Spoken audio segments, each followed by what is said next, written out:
Welcome to the second part of my go-to tool, which is theme days. And this one is catch-up days, scheduling specific time throughout the week where you know that you can do those important little tasks that can throw you off direction on any given day, but are not in themselves urgent. And often these are the things that can throw us the most, I find. I think that, when we're jumping from task to task to task, it's those days when we feel that we've achieved nothing at the end of the day, but actually we've never stopped. Theming in, and again, as I said before, I call them catch-up days, but half days or a couple of hours, 2 or 3 times a week, regularly throughout your weekly and monthly diary, where you pick up those little tasks that in themselves, as I said, aren't urgent. So things that I can think of that come in with that are those frustrating emails that fill up our box and we never seem to have time to clear it. And just having those, where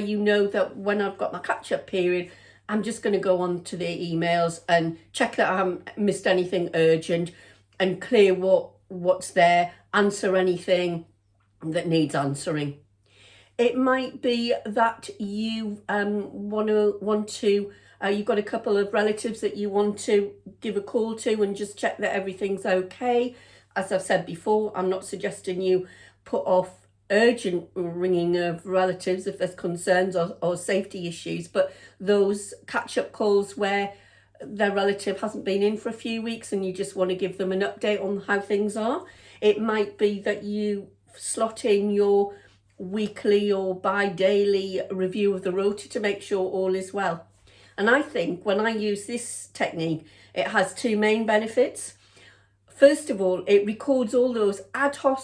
tasks that get diverted to me on any given day. So as I've sort of said earlier, I feel that it stops that being thrown off from achieving what you set out to achieve on a particular day, because there's all these little tasks that come your way throughout the day, because I've made a note of them and I put them to one side to complete when I'm doing my catch up. And the second benefit is because you've got that record of all those little tasks that come your way, you can start to see if there are particular areas where you're getting more bits and bobs and maybe feel able to identify that there's a particular area that might need more concentrating on to solve all the little niggles or issues that are coming up throughout a day and across the week. And that allows you to address them. It might mean that it's a particular issue you weren't aware of being such a problem because you've been so used to just dealing with it on the hoof. Refer back to rotas, because so often that is an area where actually, because I'm constantly dealing with the rota, solving sickness, sorting out swaps, covering, because you can take that step back and go, right, actually, this is even more constant than I realised, because I'm recording it now and now I can see just how much of an issue it is. And you might put that into your theme days as a block of time for HR to address, for example. But I absolutely know that catch-up day or catch-up period gives me the time to take the little tasks, scribble them down on a, usually in my case, sticky note, and pop them in the corner where I can then pick them out and see what I've got. And it's one of the best tools to use to stop that being, I suppose, almost having your time directed by other people and what they feel they need you to do. So catch-up days, definitely a tool that I use, and definitely a tool that when I stop using it and don't schedule that time, I know I really start to get feelings of overwhelm, because I then got either